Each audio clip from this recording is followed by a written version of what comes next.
Welcome to the What's Our Verdict podcast, where we fashion ourselves cinematic judge and jury. My name is JJ Crowder. I'm here with my co-host, Mattson Heiner. Better red than dead, y'all. Buy my stickers, please. And Ian Anderson. Some shit. We appreciate your help growing the podcast. Go ahead and hit the like, subscribe, and bell notification buttons.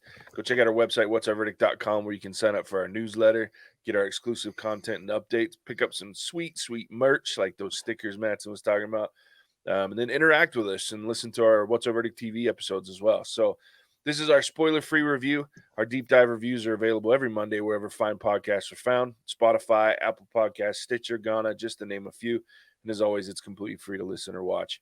The question we always ask is, if you ever find yourself wondering if you spend the time, money, or both on a movie, to help with that question, each week we put a movie on trial, discuss the facts, pass judgment, and let you know our verdict. This is our spoiler-free review where we rate movies on a 3-tiered scale. Worth it, meaning you should watch this movie as soon as possible. Stream it, meaning you can wait until you can watch it for free. Then finally, not impressed, meaning you should not watch this movie at all. Today we're reviewing Wrath of Man. It was released May 7th, 2021. It was written by Nicholas Boukrieff, Eric Besnard. It was directed by Guy Ritchie. Stars Jason Statham, Holt McElhaney, Josh Hartnett, Jeffrey Donovan, Eddie Marsan, Andy Garcia, and Scott Eastwood. The movie follows H, a cold and mysterious character working at a cash truck company responsible for moving hundreds of millions of dollars around Los Angeles. Spoiler free. I'll kick us off. This movie was interesting. Like, it felt like two movies almost to me. Like, the first half is hilarious. It's got that Guy Ritchie sharp script, making fun of each other, like deep cut jokes, really cerebral scripting. Very interesting movie. And then like halfway through, like it just turns into like something completely different, very dark, gritty, wonderfully violent, very interesting movie. And it's not funny in the back half, like at all. Like there's very little, if any, humor halfway through when you go. So it was the tale of two movies. I still haven't fully decided if I loved it or just enjoyed it, but I definitely am gonna say worth it. I don't give a lot of worth it's these days, but I am gonna say worth it. It wasn't as good to me as his last movie, The Gentleman, but it was still very good, very different. And I did enjoy it. Once I got past the whiplash of that change of tone and pace in the middle, I enjoyed both sides of it. So I'm giving it a worth it. Mattson, what about you? You know, JJ, it's funny you bring up that change of pace. I got to be honest, when I was watching it, I noticed that less. And to me, I think the jokes in towards the beginning of the movie fit the plot of where we were at and what we were building for. And then to me, it's kind of like a flip of a switch where it's time to get to business. And the business things happen in the sense of the heist and everything.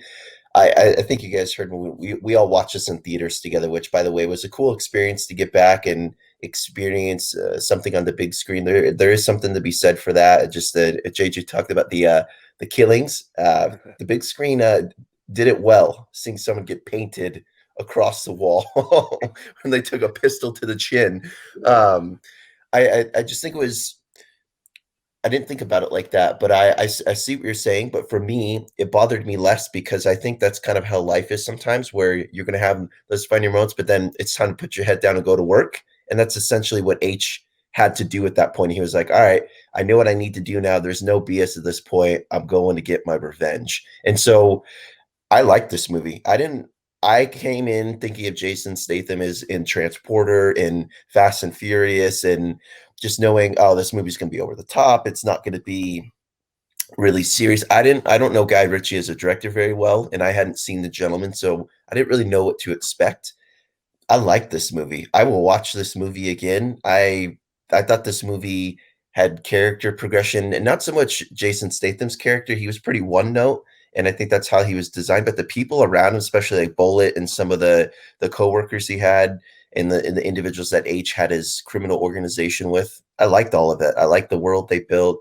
I was intrigued, and the violence wasn't It was over the top in some places, but there wasn't as much as I thought there was going to be. At the end, it was very practical. So it's a long-winded answer of saying definitely worth it. I quite like this movie. Nice. Ian, bring us home. Yeah, I'm gonna be the odd man out here. For me, he kind of set the bar with The Gentleman, so I was expecting that level, that quality.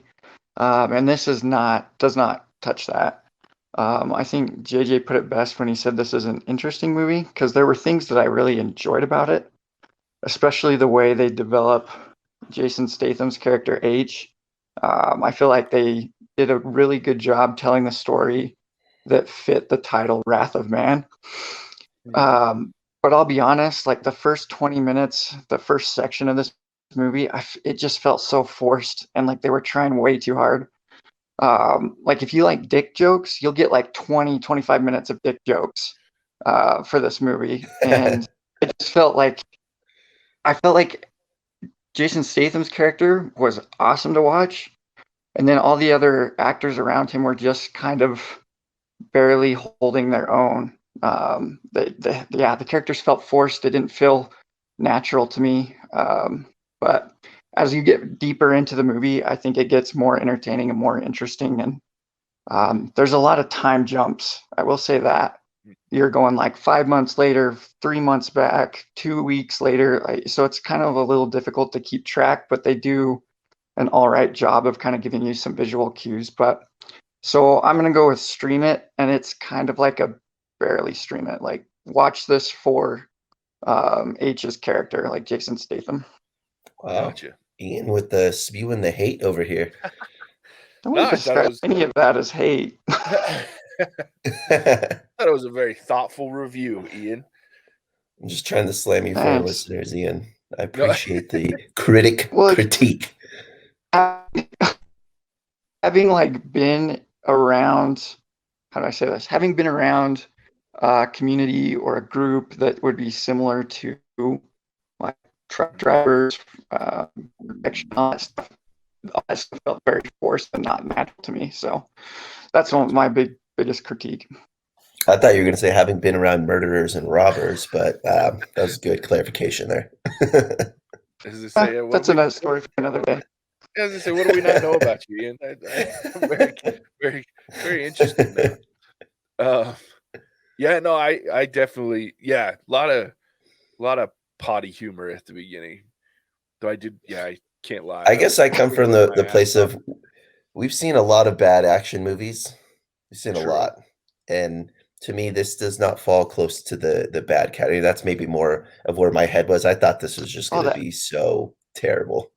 The action and the violence, I mean, that was on par. There was just other stuff around it that. Fair points.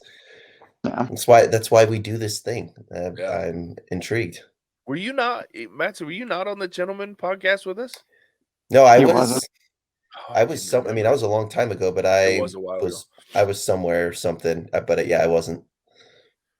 Yeah, you got to watch that one, man. That's one of my favorite movies these days. It's good to know. I will do that. So good, and I think, like I said, this one isn't as good as that one, but it's different too. Like that one's not about like the violence and there is some of that. I mean, there's plenty of that, but it's not the same, and the story is told more seamlessly. That is one issue that I had that we'll talk about in the deep dive that Ian touched on is the time jumps. Like I'm not a huge fan of like that whole exposition. I thought of you immediately, JJ. I was like, he's not gonna like that. Yeah, I don't love that, and I put up with it because, like I said, the first half I was giggling my ass off. And I know, like, Matt's was sitting next to me because I was just laughing because, like, he was laughing a lot. The potty humor, and then there was like the little snide comments, and then like watching all that shit, like seeing these grown children. Oh, it made me laugh. And then, but then the first time when it was like 3 months ago, and I was like, oh fuck, here we go. Then it was 5 weeks later, and then 2 weeks later, and I was like, this is exhausting. But I get it. But I don't love. That's like one of my least favorite. I think one of the parts you laughed at the most, JJ. What's the guy? The sweat Dave. Boys with Dave when they were going through the first they're at the cruise ship or whatever, I think, and he's like, H is like, put your asshole back in your asshole or whatever. You love that one. I think the funniest line was after like the first like act of violence that you see when they try to, yeah, and then there's a part where he's like, "Did you poo poo?" or some shit like that. Yeah, I giggled. Yeah, when he threw that line back at him. All right, Pretty good. well, that's our spoiler free. Before we dive too deep, come join us for our deep dive on Monday. Oh, we lost Ian. We'll get him back here in a second. On the 10th of May. So you can check that out. And we will be talking thoroughly about this movie. And yeah, it's a lot of fun. A lot of good things. So as you can see, a couple of worth it's and a stream it. We definitely have some high praise for it. So go check it out. And then join us Monday for our deep dive of this thing. And Matson, tell them where else they can find us. Y'all know the drill. What'sOurVerdict.com. Come interact with us on Facebook and Instagram. Check out our YouTube channel if you are not already watching this, and especially come check out our coming soon. A lot of good movies upcoming. Some of them will be in theaters. Some of them we will be watching from home. I think we are most excited, if you wanted my opinion, of A Quiet Place. It's going to be dropping at the end of the month. Yeah, pretty excited for that one. Cool. That is that. And we appreciate you tuning in. And we'll catch you on the next one. Bye. Cinemagic out. Whoa!